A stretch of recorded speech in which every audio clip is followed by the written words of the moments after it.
to begin by thanking people for joining us today. We do this.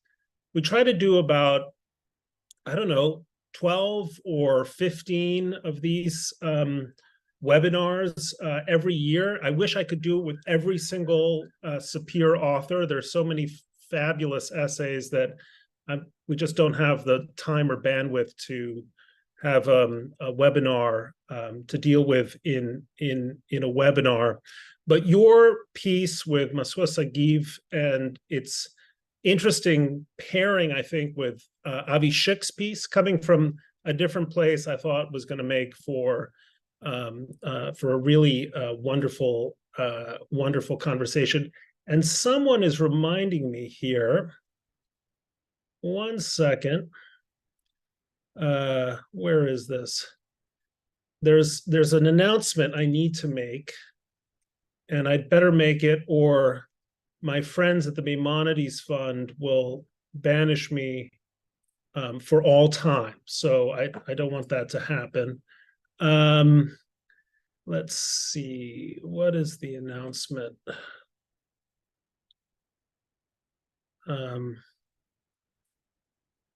Yes, okay. There are upcoming events. So while we're waiting for Avi, I just want to mention them. The next one is we've titled A Red Pen Response to Anti-Semitism. How should we contend with anti-Semites in literature, online, and beyond? Also a conversation bringing together two very different perspectives. One from Jonathan Greenblatt, of course, the CEO of the Anti-Defamation League.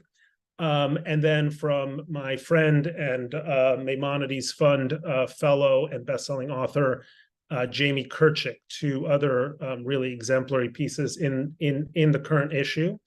And then the second announcement that I need to make is to tell listeners to click the link in the chat or go to sapirjournal.org to sign up for our newsletter to be the first to know about upcoming events. Okay, now I've gotten the homework out of the way.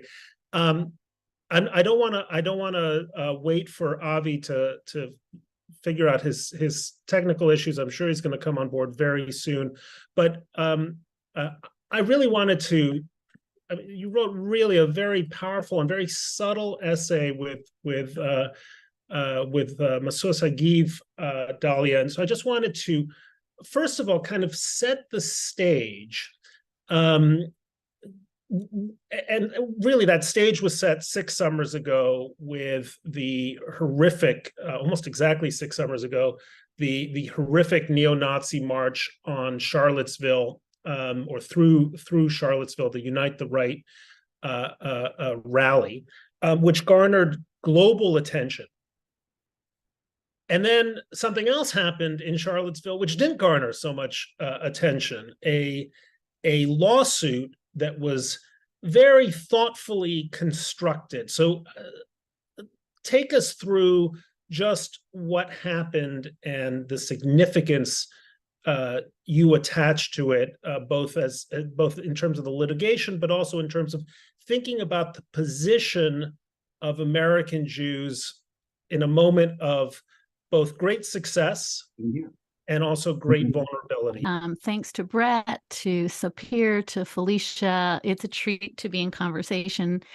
And it's great to be with you, Avi. I learn from you every time we speak. I think probably the short and most intimate answer to the question is, Charlottesville was a signal moment for me because I had lived there for 18 years. That was my synagogue.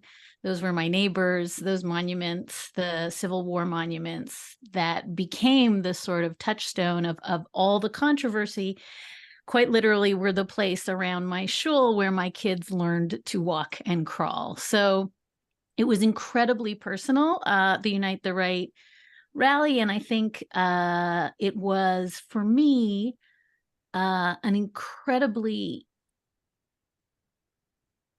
emblematic moment that pulled together a lot of themes I had been struggling with, both as a legal thinker, as a First Amendment thinker, as a religious liberty thinker. A lot was packed into those few days in the summer of the Unite the Right rally. And maybe the only other thing I would say is that I was a scholar in residence at Hartman with Masua, and we were learning together and teaching together. And I was teaching the trial that you described, which was the civil trial rooted in, a KKK statute from Reconstruction, in which Robbie Kaplan, one of the lawyers who I actually describe in my book, who flew down to Charlottesville 3 days after the Unite the Right rally and started finding plaintiffs. That trial also was a really consequential kind of signature moment in how we as Jews respond to anti-Semitism in America. So really a lot packed into that. And Masua, on the other hand, who comes at the justice system from the vantage of being educated and having taught in Israel, and I both found that we were mirroring each other in our reflections and concerns on how we think about these issues of anti-Semitism, of power, and of vulnerability. And we ended up kind of marrying our two ways of thinking about how do you hold the notion, the irreconcilable notion of being both powerful as Jews and also deeply vulnerable as Jews. How do we hold that tension, both in terms of what was happening to the Jewish community in Charlottesville and subsequently around the country, as we're seeing, attacks on Jews mount, but also how do we hold it in terms of what's happening in Israel, that tension between being utterly powerful, utterly vulnerable at the same instant, and having to deflect critiques of both those realities. And so I think in some sense, and this is a long-winded answer, Bret, the piece attempted to say that if we in North America could align ourselves with that tension as it exists among our friends and cousins in Israel, and sit in the duality between power and vulnerability and their power and vulnerability, this kind of burgeoning rift between how we think about ourselves as Jews in North America and how Jews in Israel think about themselves as Jews might at minimum have a channel opened. And so that was the effort. And I just also want to stipulate the piece raises vastly more questions than it answers, but at least as a paradigm for how I wanted to think about that lawsuit in Charlottesville and the national response, or as you say, lack of response to that lawsuit in Charlottesville. It's a jumping off point for a much deeper conversation about how we navigate that tension. One of the points that I think both you and Avi bring up is not just the question of power, but perceptions of power. And Avi, I wanted to turn to you because you come from a community of Orthodox Jews in New York to whom of whom it is often said, well, it's a vastly powerful group of people, right? You quote a former mayor of New York, I think it was Mike Bloomberg, saying, "I'm the first mayor to stand up, on the subject of a certain form of ritual circumcision to 10,000 black-hatted people, banging at your door." And so, Avi, I'd like you to reflect on this question about the gap between the perception of power regarding the ultra-Orthodox community, particularly in New York City and New York State, and the reality that you experience as a community that is not only vulnerable to everyday attacks in the streets, but as you, I think, fascinatingly point out, a series of legal challenges that haven't been mounted against any other community, as far as I know, at least not in New York. Well, thank you, Bret, for inviting me to contribute to the issue of SAPIR, which was wonderful, and for today. And Dahlia, good to see you again. If I have a little burgeoning op-ed career, part of it is due to Dahlia, who was my editor numerous times at Slate, and if those pieces were good, it reflects lots of her assistance and input. So in New York, right, there is this perception, as you say, Bret, of a very powerful Orthodox community. We're identifiable, right? You walk in the street, you're wearing a yarmulke, something else, and so they're visible. And I think there's a convergence. I think, some of the community like to play off the perception of there being power, right? Because some people like to say they're powerful, or they think perception leads to reality. And of course, those who want to undermine the community use that perception of power, right? And because what they do is they say, the only reason this or that exists until this point, right, is because they're powerful. The only reason to really listen to their complaint about what's going on is because they're powerful. They use the power to actually undermine, the validity of their arguments. They call it, right, they're frequently or more than frequently referred to in the media, right, as a voting bloc. Now, put aside the how you can use that of any group. I mean, I guess in politics, right, you try to get like-minded people together who vote. But nobody describes a group they agree with as a voting bloc. No one says, that rights of this other group, were advanced because a group of voters got together. The perception of the voting bloc is used to say there's no validity to the argument, there's no moral strength to the argument, there's nothing, to the argument other than a bunch of Jews who have power that they shouldn't have, and so it's used against them. And as I tried to lay out in the article, we're talking about a series of issues over a decade's time, where it's not only that traditions at the core of Jewish practice, whether it's circumcision, it's prayer, it's Jewish education, come under attack by government. But in each instance, the elected official who was leading the attack, congratulated himself on having the courage to stand up to the Jews. And in each instance, right, the courts, came down on our side and pointed out that there was a double standard, right? That whatever the argument the government is making, they don't seem to apply it evenly, whether it's in circumcision, whether it's in the houses of worship case against Cuomo. And so it really, I think it has implications for how we think about Jewish power, I guess. But more importantly, I think it has real implications for the Jewish community, right? If our core rituals, if things that are really at the core of Orthodox Jewish existence, the ability to pray, the ability to educate our children, the ability to raise them in a certain tradition, which of course includes circumcision. If those are vulnerable in New York, that sends a very dangerous message to where we're headed. There was a particularly redolent phrase, Avi, in your essay that I want to quote back to you, because I just want you to unpack it a little bit for us. You say, "Let me be clear. I don't believe that New York's mayors and governors are anti-Semites, but the New York we inhabit at the moment reflects the convergence of the nanny state and the secular state." Give us a few more sentences about what you mean by that. Sure.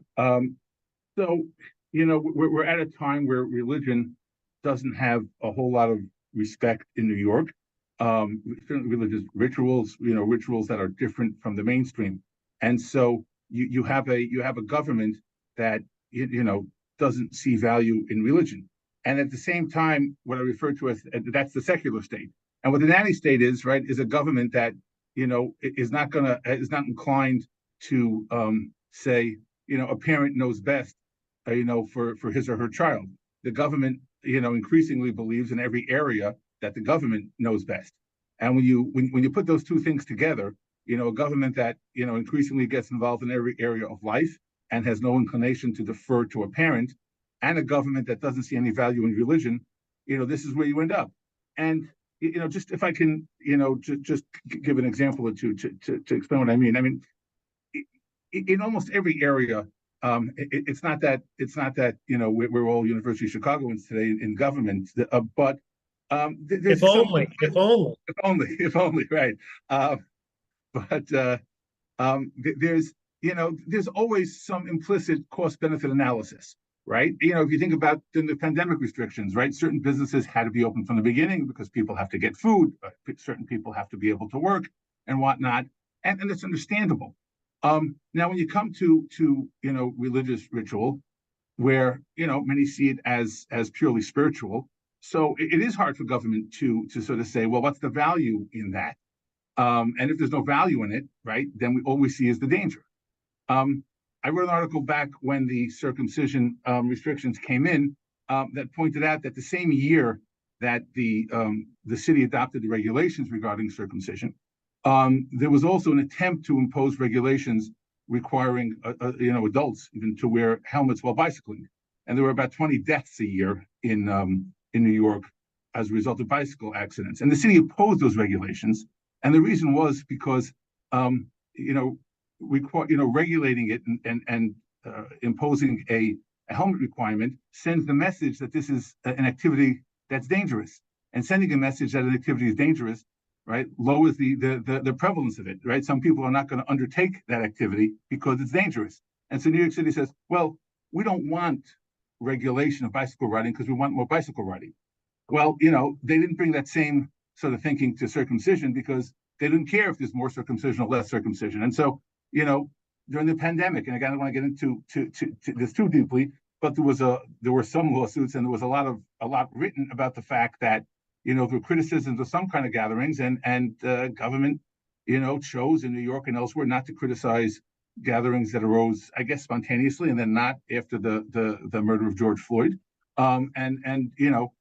because there was some value, they thought, to those kind of gatherings and those kind of protests. And other kind of gatherings, they said, well, we don't see it as much. And so when you have a government that makes those cost-benefit analysis and trade-offs, what happens if we have this activity or not, and the government puts zero value on parents, prerogative, and zero value, to what religion brings to the table, this is where you end up. And just one last point, in 2019, when we argued the first of the education cases, the Assistant Attorney General representing the state got up in Albany Supreme Court, and the first thing he said was, we're here today to discuss what happens when parents conscript their children, to religious schools. Now, the notion of talking about a parental choice, of religious education, to talk about that as conscription, where we all think of that as like some forcible rule to go to the army or else there, it's just, if the state sees parents choosing the type of schooling their kids want as conscription, we're going to have the problems that we have. I want to come back to some of these themes that you raised, Avi, and I want to say a number of readers took sharp issue with your essay, and I believe in the value of making sure these differences are aired. So I'm going to get to that in a little bit. But Dahlia, I want to go back to your your essay, and the way I want to ask you about the way in which the lawsuit was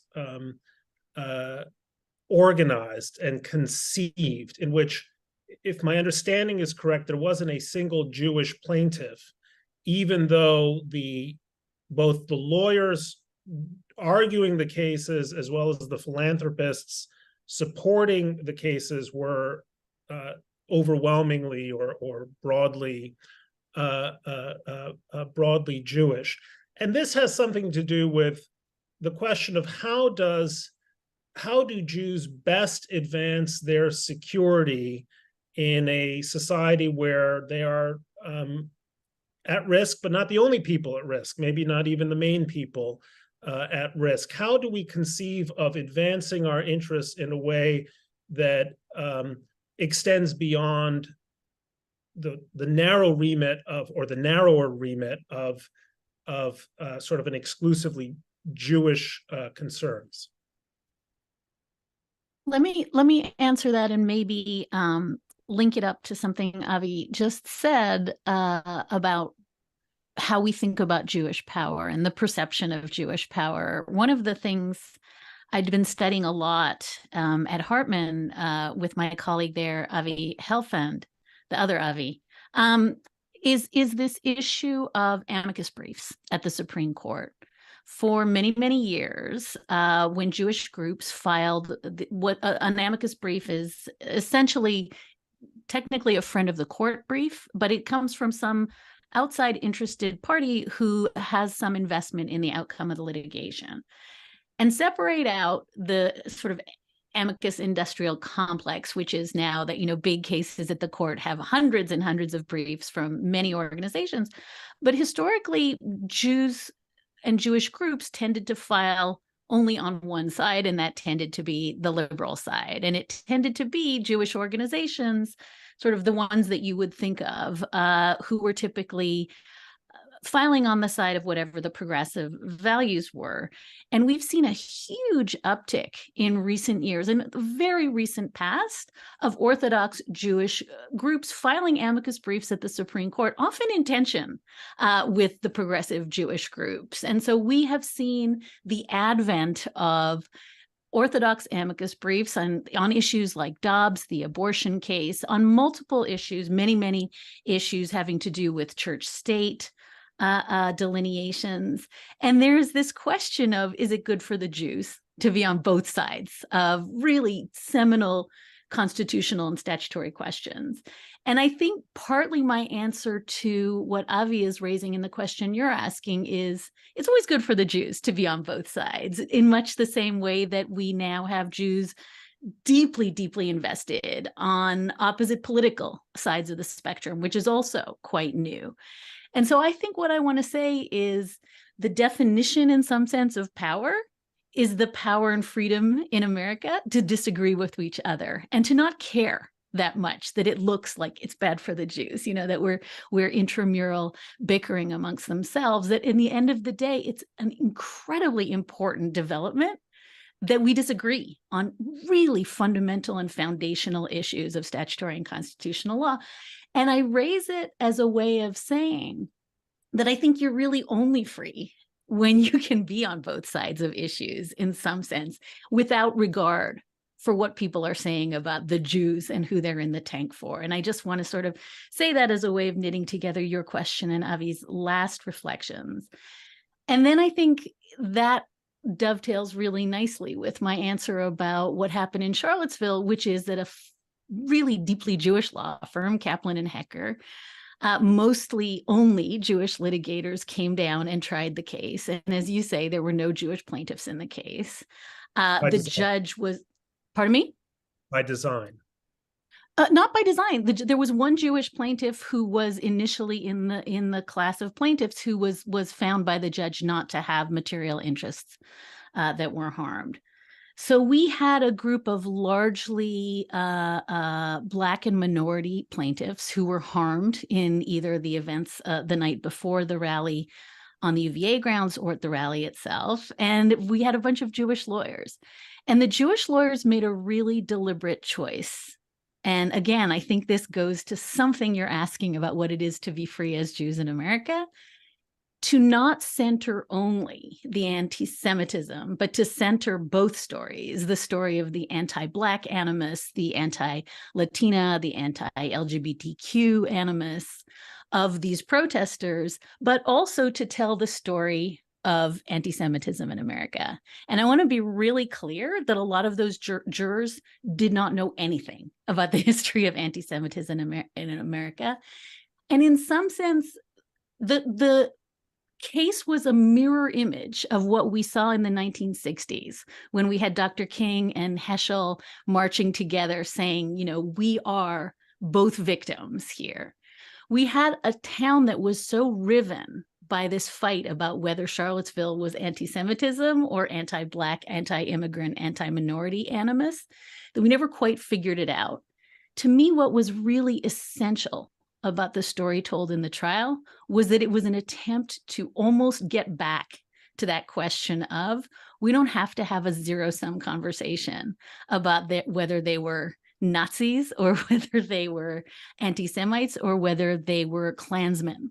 We don't have to have a conversation about whether the events of August 2017 were fundamentally an attack on a tiny Jewish community and a bunch of Nazis chanting blood and soil and Jews will not replace us, or an attack on a Black community around historically post-Reconstruction monuments.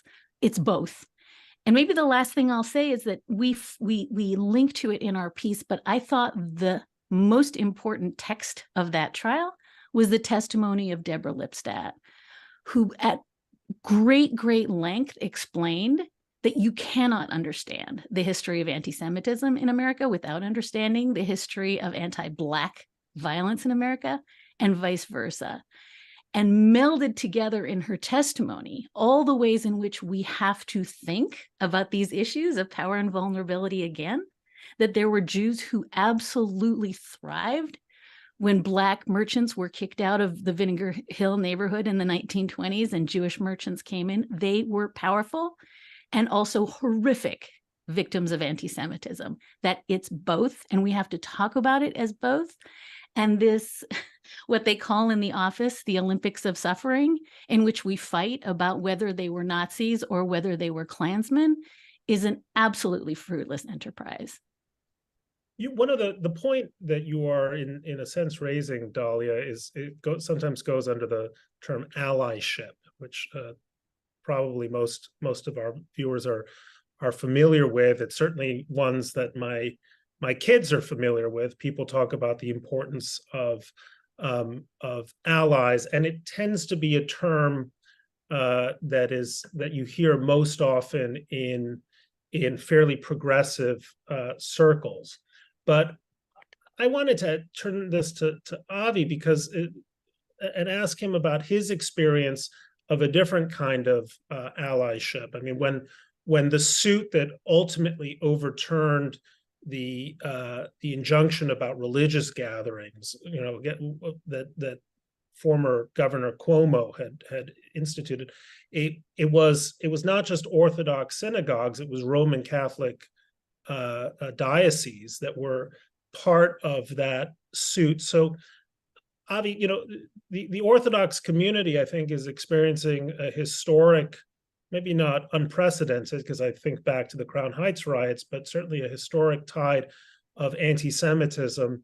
Are you experiencing or are you gaining a sense of allyship when it comes to fundamental issues of religious liberty that connect you to, say, evangelical communities or other kinds of faith-based communities that feel they're under a similar kind of assault from, as you put it, the secular and the nanny state? Sure. And so the answer is we certainly do, and we try to always reach out to those who are similarly situated or might be sympathetic. Going back to the lawsuit on the education issue in 2019, and it's written about as a Jewish issue. But in 2019, there were, three different sets of plaintiffs. There were the Jewish schools, but then there were also the Council of Catholic School Superintendents and Catholic Schools, who challenged the regulations, and there were the New York State Association of Independent Schools, right? Each of which saw it as an attack, on their ability to carry out the mission. The independent schools wasn't about the religious part, but it was about setting their own, mission, philosophy, and educationally. And then, interestingly, because I was the question takes me somewhere I wanted to go, which is, when we sued Governor Cuomo, and you're correct, the Roman Catholic Diocese of Brooklyn sued as well. I think they felt they were unfairly caught up in this action that was targeted to the Orthodox community just because of some geographic issues. But what was most powerful is when we got to the Second Circuit, the Muslim Public Affairs Council submitted an amicus brief. And what they wrote in the introduction, I just want to quote, two sentences because it resonates. It resonated then. I think it still resonated, when one thinks about the different communities and how Governor Cuomo brought them together. But what the Muslim Public Affairs Council wrote to the court is this. The stake of this court's rulings are high. In New York today, hate crimes against Jewish Americans are at their highest level since 1992. The government's accusatory rhetoric is fanning the flames of an already precarious position for New York's Orthodox Jews, and this irresponsible behavior can have deadly consequences. This court should strike down government policies that are rooted in and encourage such dangerous religious hostility. The First Amendment demands nothing less. And that when I remember, I have this clear memory of when that brief came in, and reading it, and it was obviously powerful in its own right.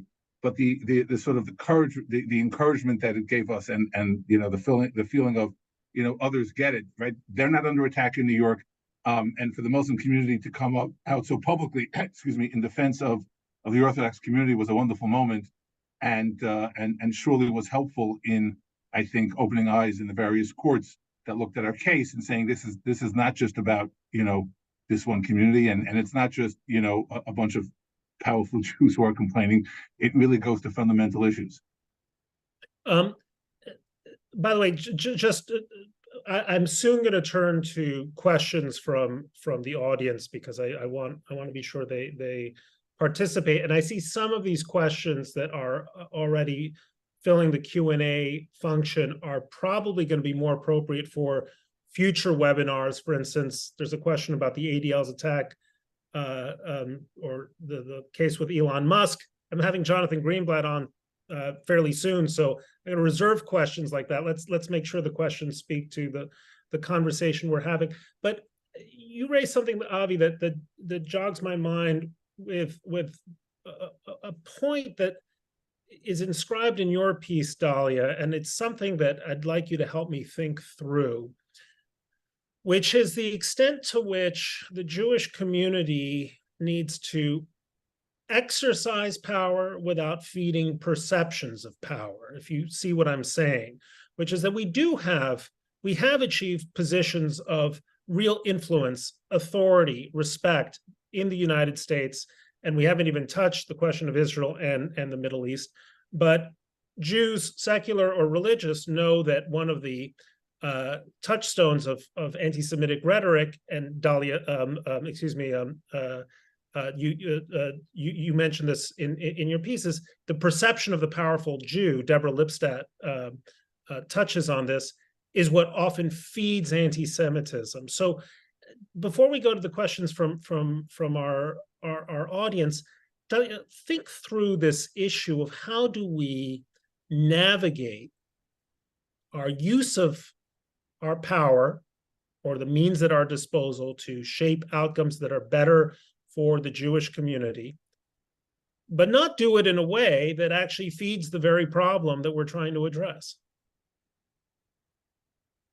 At the risk of speaking to exactly the subject you just told us not to speak to, it does feel that is the beating heart of the current controversy between the ADL and Twitter, right? Okay, so by all means, I'm happy to stand. The actor formerly known as Twitter. And I think the answer is, when you are making claims, as Mr. Musk has, that, the ADL is single-handedly responsible for a 60%, reduction in advertising, that's a claim rooted in stereotypes about powerful Jews, exactly what Avi raises in his piece, right? And so I think you're exactly correct that the challenge here in this conversation, and I do think it's the one that North American Jews and by exponential leaps and bounds Israeli Jews haven't really grappled with, which is, what do we do with this perception that we are out of proportion to our numbers and our influence, very powerful, and yet not nearly as powerful as the world believes. And this is a question that goes back through the ages. And I think it's one we have to take very seriously. And I think the answer to your sort of animating question is, we have to really understand, and this was, again, why I wrote about the Charlottesville trial and why I obsessively covered it, is that at one level, when you have a Jewish law firm helicopter into a tiny town that has one synagogue, most of the residents of Charlottesville never knew what the threats that were made to the synagogue, never heard the story about how there was one Holocaust scroll that had to be spirited out in the middle of the night because there was no way to protect it, or that the police didn't show up to protect the synagogue, or that there was literally no support for this community, because the town saw this as an attack principally on Blacks as a result of Confederate statues and a Unite the Right rally that's sort of anti-Semitic curious, but really deeply racist. And so I think that the obligation has to be, unsurprisingly, we use our power, which is in this case vast, right? This amazing appellate law firm that sends its resources and raises tons and tons of Jewish money to try to bring about justice for everyone, not just the Jews. And maybe the last thing I'll say, and I don't know if this answers your question or raises new ones, was fascinating to watch the judge in the trial who would not let the N-word be uttered, right? Many of the Nazis and anti-Semites represented themselves, were pro se defendants, and happily spouted just awful, shocking things. Judge Moon did not allow them to say the N-word. He stopped it every time. Right up until the closing arguments, the K word was dropped time again without interference by the judge. No problem using anti-Semitic slurs. So we're in a very weird, and for me, that is really representative of both the asymmetry in our sensitivity to anti-Semitism, but also the deep commitment of these Jewish lawyers who just sat there and understood that this trial was about both and had to be made about both. And even in the face of a jury, most of whom did not know about the Holocaust, didn't really see how it was connected, to do some educating about how it's about both. And I know it sounds aspirational, but I think in the end, to me, that was the achievement of that trial. And that's the thing I think we have to keep modeling going forward. Okay. Can I jump in for 1 minute? Go ahead, just briefly, though, because I do want to give our audience time. I just want to say, from the perspective here in New York, I mean, surely there are, from time to time, a self-inflicted wound, but just to ask the question, right, that you were just discussing, which is to say, how can Jews, make sure that they don't want to follow the perception of power, right? Is to acknowledge the enduring power of anti-Semitism, right? Of no other community do you ask, how do you make sure that you don't, step over some invisible line that's going to get, some forces arrayed against you, and so there's, and whatever the Jewish community can do about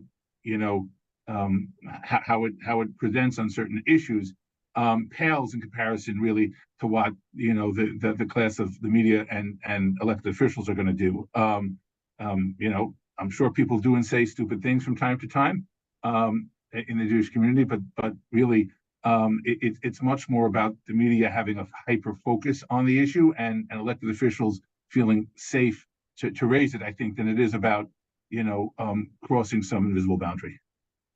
Okay, I'm going to turn to questions from the audience. And Avi, by the way, we received through email a whole series of questions about your piece, but they're not here on the Q&A.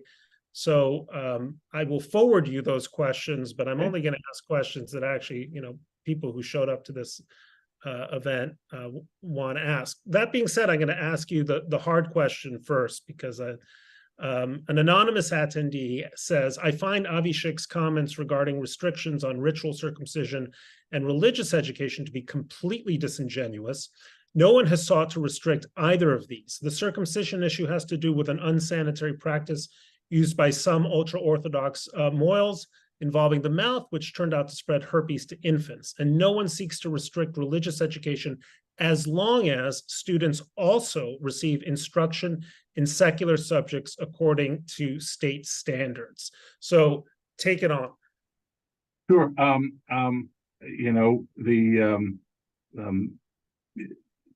Seems like this fellow disagrees. He's welcome to read not only the article which you read, but a whole lot of briefing and court decisions that I guess he finds it disingenuous. But with respect to the circumcision, which played out a while ago, there were a small number of cases that arose after circumcision. Government was not able, in any scientific way, to necessarily connect into circumcision, but certainly there was reason to have some concerns. And really, outside of New York City, every county in New York State, came to some agreement with a protocol of testing and whatnot to do it. But it absolutely was a restriction. It couldn't go forward unless there were signed forms by a parent and somebody else, and it certainly would impose a restriction. The person doesn't like the practice, that's his or her prerogative. Many parents do. Chabad, for example, the entire Chabad movement, every Chabad mole, interprets the requirement for circumcision to include this practice. This really was the first instance of a regulation of circumcision ever in the United States. So it was a big deal. It would have an impact, and the small number of cases. And again, I'm not here to minimize any, how people have to look at potential health risks, but the facts were just not there, which is why I don't think that 3 judges of the Second Circuit were in the tank for circumcision of a certain way, and were willy-nilly going to ignore health risks. It's just the facts were not there. And the most important point really about the Second Circuit's decision there was it says, well, there were 90 cases of neonatal herpes.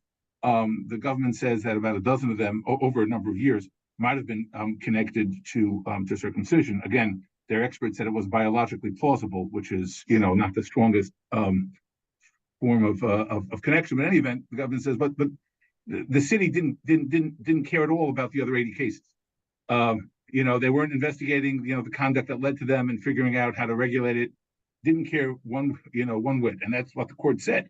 And I quoted the court in the article. So I think it's just again, if you see no value in it, if you think circumcision is outdated, or this particular practice of circumcision is outdated, and embarrassed by it because that's not what people should do today, well then it's sort of simple to say, let's get rid of it, or let's regulate it, or let's minimize it. But that's really not what the First Amendment allows. You get into education, I think it's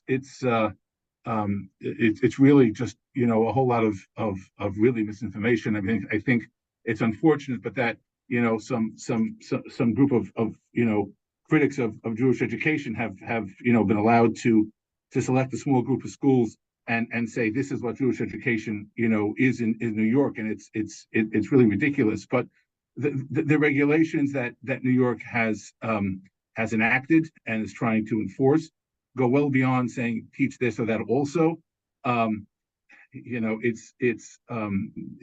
They worry not at all about outcomes. It's all about, as with every bureaucracy, it's about inputs. It's about you have to teach this way. We're dealing currently with a state education department that says it's not enough to say that the kids are taught to read and write English, but we want a range of texts. So the government wants approval of the texts that are used to teach the kids to read English. And honestly, in 2023 New York, there are a lot of Orthodox Jewish parents who don't want the government to decide the range of texts.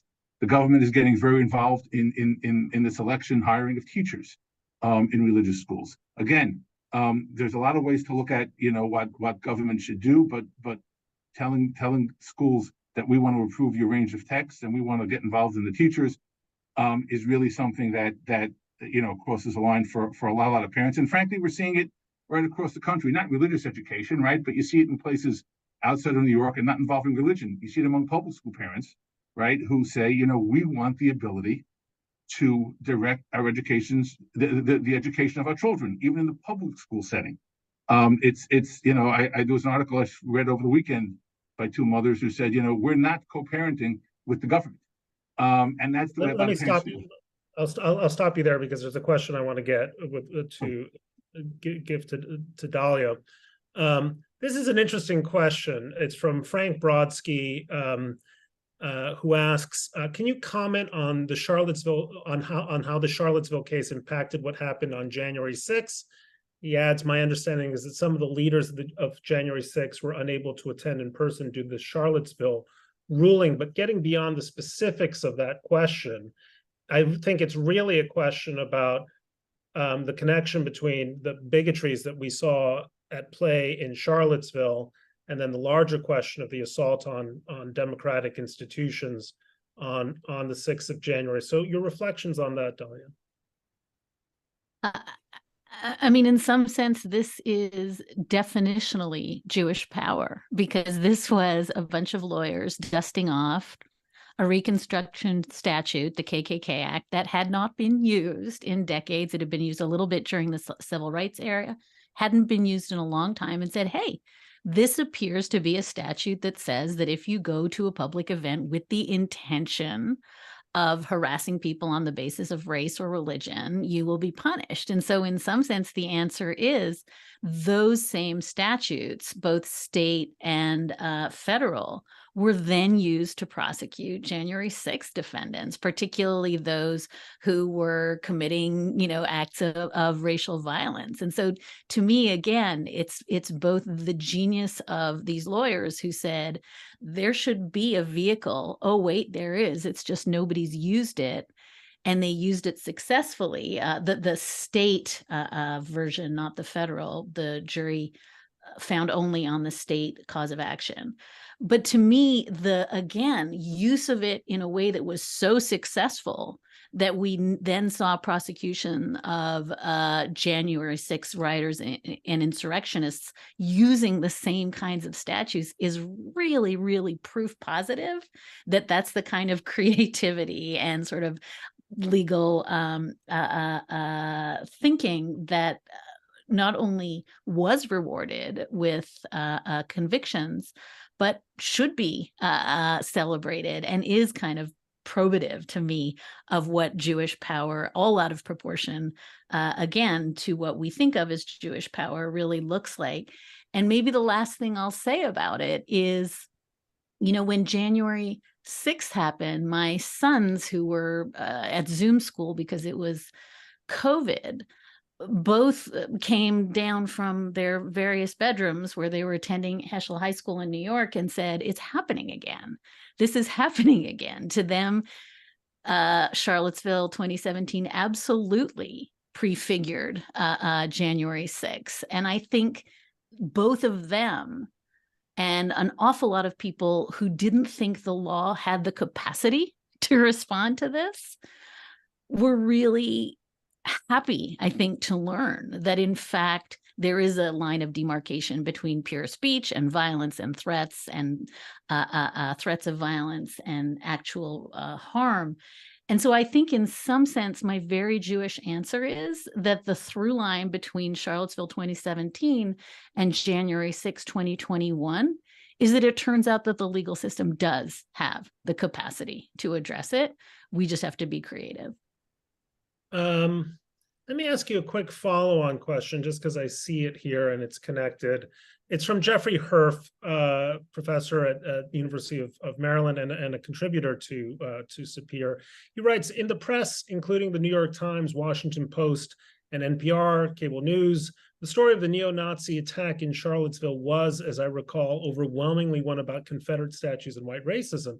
As Dahlia Lithwick examined the press and media examination of the Charlottesville event, and if so, does she agree that the main media story was one about white racism and not about anti-Semitism, despite the chance the Jews will not replace us? It's such a good question. And I wish, Masua and I thought a lot about it. And in our articles, we sort of flick at the answer to that. I haven't seen a systematic study done of whether the press told it as an anti-Black story or an anti-Semitic story. My recollection, just having been there, was that Blood and Soil and Jews Will Not Replace Us got a lot of airtime in the days around it, but also that the press told the story of the trial as a story of fundamentally a race riot as opposed to a religious riot. I think it's a really superb question why it was that the press coverage both of August 2017 and of the trial didn't do a more deft job of telling it as a story of both things happening at the same time. Do you have a theory? I think that my very dispiriting theory is that it was easier to understand in the light of the fight around the Confederate monuments as ultimately just an anti-Black rally. And don't forget, there were, cars terrorizing Black neighborhoods in Charlottesville for weeks before, and the Proud Boys who came weeks before, and the Klan, by the way, who also came weeks before. It became just really easy to center it as a story about anti-Black racism. And I also think, again, this was a tiny, tiny, tiny Jewish community in the South that didn't fully, I think, get aired as a story of anti-Semitism because it didn't happen in New York City. I would add just briefly, speaking as a member of the media, that at least until recently, there was a real blind spot, I think, among people in the media community about the seriousness and severity of anti-Semitism and the fact that it was mounting in many quarters. I think that's changed last couple of years as the numbers have become so alarming. But back in 18 or 2017, the Charlottesville march, I think people still had their heads in the sand. Avi, this is a question from Ilana Berlin for you. She says, Avi is talking about the idea of allyship, but it does not sound like there are meaningful steps to build those allies with the evangelical and Muslim communities in New York, even though this sounds like it would be beneficial. Can you please expand on why or why not the Orthodox community is attempting to build those bridges? Sure. I think we attempt to build those bridges because it's necessary, it's useful, and it's important. And so, I think I think in New York, if one thinks about politics, one gets worried about whether certain groups bring along positions on unrelated issues, which could complicate matters as you viewed in New York. I think that's a legitimate issue for people to think about. If we're worried about whether it's protecting education or circumcision or worship, you don't necessarily want to bring in every other issue, which is a hot button issue in New York, which we're not thinking about. It's not our issue. And so so I think that probably has contributed to the past. And I think what Dahlia said earlier, right? Historically, right, the mainstream Jewish organizations in New York, the ones that had the loudest voices, the ones who were turned to by the media for commentary on every issue, were aligned entirely with not only the liberal community, but probably the left-wing parts of the liberal community. And I think they weren't looking to religious Jews or other religious people for allyship. In New York, as the Orthodox community has developed its own infrastructure, we certainly have reached out. And one of the early cases, going back, I think, to the late 60s, early 70s, which the Orthodox group that was formed to speak out on and to address legal issues, one of the first cases they took on was on behalf of I believe it was a Muslim bus driver, right? So it was an Orthodox Jewish group that wanted to advance the cause of religious rights and employment, and their plaintiff they chose was not Jewish at all. And I think the Orthodox community has built on that for several decades. There's more that can be done, and more that should be done. But certainly we do look to get together with whether it's the Catholic community, the Muslim community, and others to try to protect the cause of religious liberty. Very briefly, Avi, because we have to go and I want to respect people's time, but this is an important question. I wish I got to it a little sooner. Stanley Spatz asks, education has always been central to American citizenship. Does the Orthodox community, especially given the largesse it receives from the state, have an obligation to include more secular civics in its religious schools? I think, again, there's so much, misinformation about what goes on in the Jewish community schools. New York, just there's 450 different Jewish schools in New York, enrolling about 170,000 students. We're not hierarchical. There's not 1 or 10 or 20 bodies that sit above them, and so to have this conversation driven by whether there's a particular small school somewhere that does or doesn't something, is really not the right way to look at it. The story of Orthodox Jewish education in New York is one of tremendous success in terms of the outcomes of the students, success in terms of the education, the higher education they go on to. I mean, the number of Orthodox Jewish graduates of New York schools who go straight from rabbinical school to Ivy League law schools today, it's incredibly large. You're talking about dozens of students every year who go to Orthodox elementary school, Orthodox high school, Orthodox post-high school, take the LSAT, have a Talmudic degree, and go to Ivy League schools. It happens everywhere, happens every day. And so I think it's really just a misunderstanding in terms of what's taught. And so the argument is not about what's taught, it's really about or how the schools look at their obligation. It's really about government, trying to take control of a system, which, there's not that, there's not time for this. There's not that much money that comes into the system, either, but that's neither here nor there.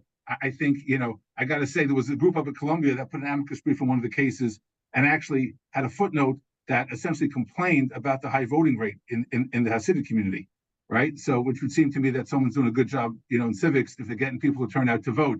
But that goes to the, you can't win either way, right? We don't teach civics and we go out to vote. There you have it. Listen, I wish I could get to more questions, and I apologize to so many of the lovely people attending this whose questions I didn't get to. I really want to thank both of you for coming together from very different perspectives, but with a common set of concerns about Jewish vulnerability, Jewish power, perceptions of power, and how we create conditions for a thriving Jewish future, which is what SAPIR's SAPIR's organizing principle. And hearing from a real variety of voices and bringing those voices together, agree or disagree, I think is part of the answer.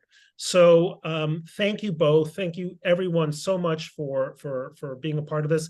Harold Brief asks about a recording for this. That will happen soon of this conversation. We'll probably post it, I think, within a day or two. So just check our website, sapirjournal.org, and join us for future conversations. I mentioned we're having one with Jonathan Greenblatt and Jamie Kirchick. There will be many others, hopefully more live conversations in the future. But thanks for being a part of the SAPIR community. I think it's so important that we were able to do this and talk across small differences to achieve large results. Have a lovely, lovely rest of your day.